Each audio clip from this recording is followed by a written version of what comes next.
खुशी तिवारी नाम की एक लड़की मोबाइल पर रील देख रही थी और रील देखते देखते जिस तरीके से वो स्क्रॉल कर रही थी और उसकी नज़र वहां पर रुक जाती है, टिक जाती है। दरअसल दोस्तों एक रील के अंदर जो कि मध्य प्रदेश के अंदर जबलपुर में एक वरमझा गांव लगता है और दोस्तों शिव भगवत वहां पर कथा चल रही थी और दोस्तों कथा के दौरान ही अनिरुद्ध आचार्य दोस्तों जो कि काफी फेमस कथावाचक हैं और दोस्तों उनसे एक व्यक्ति सवाल करता है कि 18 एकड़ जमीन है उनके पास में लेकिन उनकी शादी नहीं हो रही है। और जैसे ही वो एक बात ये बात कहता है, जो कथावाचक होते हैं उनसे कहते हैं कि लड़की वालों को आखिर ये जो जमीन है ये दिखाई नहीं दे रही है। इतना ही था कि उस लड़की की जो नजर है उस रील पर रुकती है और वो बार बार उसी रील को लगातार देख रही थी और इसी बीच में उस लड़की का जो भाई होता है वो वहां से गुजर रहा होता है कि क्या देख रही है। वो कहती है क्यों ना हम इस व्यक्ति से बात करनी चाहिए और वो कहता है कि देखता कोई दिक्कत नहीं है, तुम परेशान मत हो। वो लड़का अपनी बहन के लिए 600 किलोमीटर दूर उस व्यक्ति के पास में जाता है और जाने के बाद वहां पर कहता है कि मैं अपनी बहन का तुम्हारे लिए यहाँ पर रिश्ता लेकर आया हूँ। 600 किलोमीटर दूर वो लड़का वहां पर पहुंच तो जाता है और दोस्तों उसके बाद जो होता है वो एक बहुत भयानक यहाँ पर कत्ल हो जाता है। और दोस्तों जो कत्ल की जो गूंज होती है ना केवल उस प्रदेश के अंदर और दोस्तों जहाँ पर वो लाश मिलती है, जहाँ तक सोशल मीडिया पर दोस्तों जो ये रील है ये वायरल होती है और वहां तक ये लोग ये जानने में जुट जाते हैं कि आखिरकार कत्ल क्यों होता है और इसके पीछे जो वजह थी वो आखिरकार क्या थी। आज की जो कहानी है इसके माध्यम से ये जानने की, ये समझने की कोशिश करते हैं कि आखिरकार कत्ल क्यों होता है और इसके पीछे क्या वजह रही होगी। दोस्तों कैसे हैं आप लोग, मैं इमरान मलिक। और दोस्तों आज की जो सच्ची घटना है जो आज मैं आपको सुनाने जा रहा हूँ ये है दोस्तों उत्तर प्रदेश का एक जिला पड़ता है कुशीनगर और दोस्तों कुशीनगर का एक सर्किल पड़ता है कस्या और दोस्तों कस्या सर्किल क्षेत्र का एक थाना लगता है दोस्तों हाटा और दोस्तों हाटा थाना क्षेत्र के अंदर एक जगह पड़ती है उसका नाम है कस्बा सुकरोली। और दोस्तों ये जो मैं बात कर रहा हूँ यह 6 जून 2025 की लगभग दोपहर के 3 बजे के आसपास का वक्त रहा होगा। कुछ बच्चे और कुछ महिलाएं हैं दोस्तों यहाँ पर वो बकरियां चरा रहे थे और दोस्तों बकरी चराते चराते वो एक झाड़ी के अंदर यहाँ पर पहुंच जाते हैं और इसी बीच एक महिला यहाँ पर अपने बच्चे से कहती है कि जाकर देखो जो बकरी वहां पर रुकी हुई है और उनको वहां पर बाहर निकाल कर लेकर आ जाओ। और जैसे जो बच्चे की माँ है वो ये बोलती है, बच्चा वहां पर उस झाड़ियों में चला जाता है। वहां पर जाने के बाद में जब वो देखता है बच्चे की चीखें निकल जाती है। चीखने वाली बात है क्योंकि वहां पर एक लाश पड़ी होती है। उस लाश को देखने के बाद में जो बच्चा था वो जोर जोर से चिल्लाता है, चीखता रहता है। उसकी जो माँ है वो मौके पर पहुंच जाती है और जब माँ वहां पर मौके पर पहुंचती है कि नीले रंग की जीन्स पहने हुए एक व्यक्ति है और साथ ही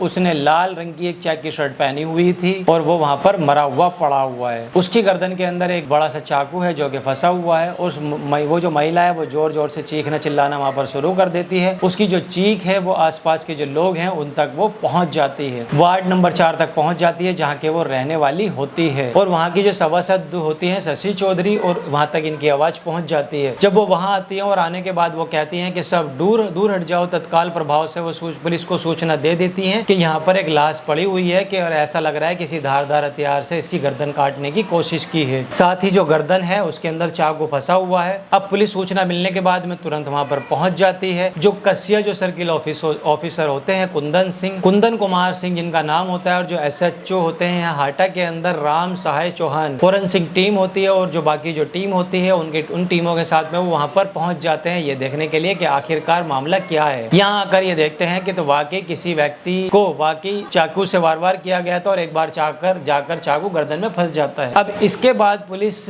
जो होती है वो अपने कब्जे में ले लेती है और कब्जे में लेने के बाद में उस लाश को पोस्टमार्टम के लिए भेज देती है। फोरेंसिक टीम है वो अपने काम में यहाँ पर लग जाती है और साथ ही साथ पुलिस की जो टीम होती है वो अपने काम के अंदर लग जाती है और जहाँ तक ये सोचना पहुंच जाती है वहां तक जो लोग हैं वो जानने में जुट जाते हैं कि आखिरकार मरने वाला वो कौन था, उसको आखिर क्यों मारा गया था और मारने के पीछे आखिर वजह क्या थी, कौन होगा वो कातिल। और ये जो तमाम जो सवाल थे ये सोशल मीडिया पर बहुत तेजी से वायरल हो जाते हैं। अगले दिन अखबार के अंदर खबर पहुंच जाती है यहाँ पर और खबर निकलने के बाद में ये जानने की यहाँ पर कोशिश की जा रही थी कि आखिरकार होता क्या है। फिर जो पुलिस होती है वो अपने इस मामले में हाटा थाना क्षेत्र में एक FIR दर्ज करती है। मुकदमा अपराध संख्या 365/2025 BNS की जो धारा होती है वो 103/1 238 BNS। अब इन धाराओं में FIR है वो दर्ज कर ली जाती है। मरने वाले के बारे में जो पता चलता है कि ये बार चाकू मारे गए थे और इसकी वजह से उसकी मौत हुई थी। क्यों और किसकी वजह से ये मौत हुई है कि जो सवाल है ये सवाल जस के तस में बने हुए थे। पहले ये जो खबर है ये अखबारों में छप चुकी थी, सोशल मीडिया पर लगातार वायरल हो रही थी और पुलिस ने भी अपनी जो विभिन्न पोर्टल होते हैं पुलिस के वहां भी ये जानकारी दी थी और वहां पर भी पुलिस को कोई सूचना यहाँ पर नहीं मिल रही थी। अब 6 तारीख को ये लाश मिलती है 6 जून 2025 को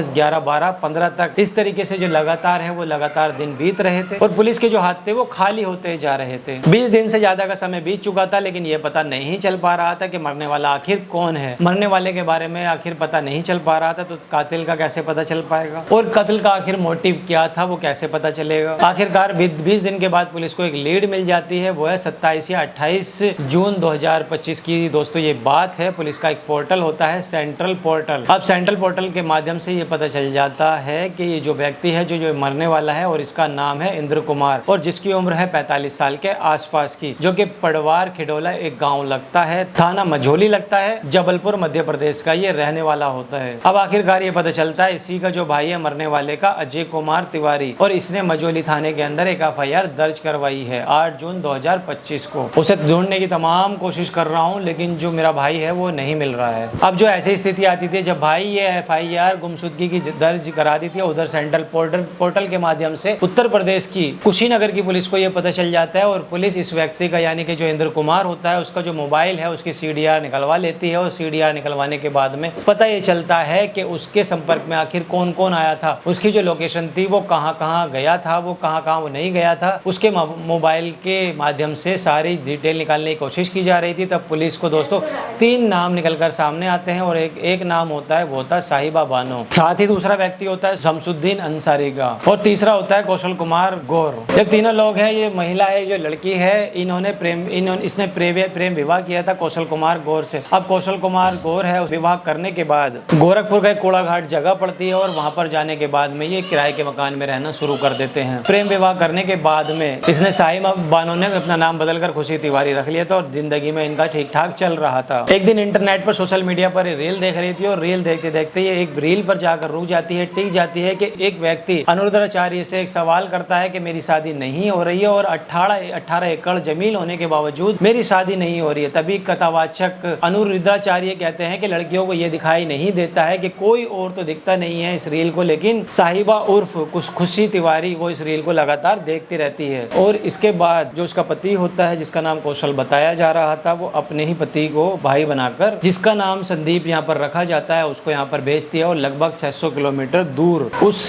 जबलपुर के उसी इलाके के अंदर और जहाँ पर वो इंद्र कुमार रहता है। और जब उसके पास में ये भेजा जाता है जो वहाँ से उसकी बताया जाता है कि उसकी बातचीत होती है और वो बताता है कि मैं अपनी बहन का रिश्ता यहाँ पर आपके लिए लेकर आया हूँ और बस इतना सुनना था। और इंद्र कुमार यहाँ पर पूरी तरीके से खुश हो जाता है। वो एक शिक्षक की जॉब भी करता है और 18 एकड़ जमीन उसके पास में बताई भी जा रही थी, सब कुछ अच्छा था। और जब यहाँ जाकर मैं वो बातचीत शुरू करता है तो संदीप कुमार को खुश करने के लिए इंद्र उससे एक बढ़िया से होटल में यहाँ पर लेकर चला जाता है, बातचीत करता है और उसके बाद में वो खुश हो जाता है। अब इंद्र कुमार जब यहाँ पर बताता है कि तुम्हारी जो बहन है वो कैसी दिखती है, जब वो फोटो उसको दिखाता है और जिस लड़की का यानी कि खुशी तिवारी उर्फ जो लड़की होती है जिसका नाम साहिबा बताया जा रहा था, साहिबा बानो का जब ये फोटो दिखाता है और फोटो दिखाने के बाद जो इंद्र कुमार होता है वो कहीं ना कहीं लट्टू हो जाता है। अब ये जो दोनों थे या आपस में एक दूसरे का जो नंबर है वो आदान प्रदान कर देते हैं। वो लड़की लगातार साहिबा वो इंद्र कुमार से लगातार यहाँ पर बातचीत कर रही थी और बातचीत करने का जो सिलसिला था वो लगातार चल रहा था। अभी ज्यादा दिन का समय यहाँ पर नहीं बीता था। 27 मई 2025 का जो सिलसिला था वो बातचीत शुरू हो जाती है 27, 28, 30 से 31 तक अभी दिन यहाँ पर आगे बढ़ रहे थे। और इसी बीच में साहिबा जो होती है उर्फ खुशी तिवारी इंद्र से वो यहाँ पर कहती है कि अगर तुम मेरे से यहाँ पर शादी करना चाहते हो तो तुम्हें गोरखपुर यहाँ पर आना पड़ेगा और गोरखपुर आने के लिए तुम्हें अपने परिवार वालों से बातचीत करनी पड़ेगी। हालांकि परिवार में कोई ज्यादा नहीं है सिवाय भाई है, सिवाय भाई को तुम एक बार यहाँ पर तैयार कर लो। हालांकि मैंने भी भाई से कोशिश की है, भाई को मनाने की कोशिश की है। और 2 जून 2025 को वो अपने घर से यहाँ से निकल जाता है और 600 किलोमीटर दूर उस लड़की के पास में यहाँ पर पहुंच जाता है। लेकिन वो जब जा रहा था तो वो अपने भाई अजय कुमार तिवारी से यहाँ पर कहता है कि मुझे एक लड़की मिल गई है, मैं उससे यहाँ पर शादी करना चाहता हूँ। कुछ ऐसी दिखाई देती है, कुछ इस तरीके की जो बात है वो अपने भाई को यहाँ पर बता देता है। और उसके बाद में जो एक जगह होती है क्लियर, वो कहाँ जा रहा है कहाँ नहीं जा रहा है, इस तरीके की जो जानकारी होती है वो पूरी तरीके से सामने निकल कर आ जाती है और वो उसकी बातों में लगातार आ जाता है। आखिरकार उस लड़की के पास में वो पहुंच जाता है। यहाँ से वो गोरखपुर उसको बुला लेते हैं और उसके बाद में वो उसको दूसरी जगह पर लेकर चले जाते हैं। और ये बात मैं बता रहा हूँ वो है 3 जून 2025 को, और जहाँ पर वो लेकर जाते हैं और सबसे पहले संपत्ति का यहाँ पर हलफनामा तैयार कर लेते हैं। और हलफनामे में यहाँ पर ये लिखवाया जाता है कि वो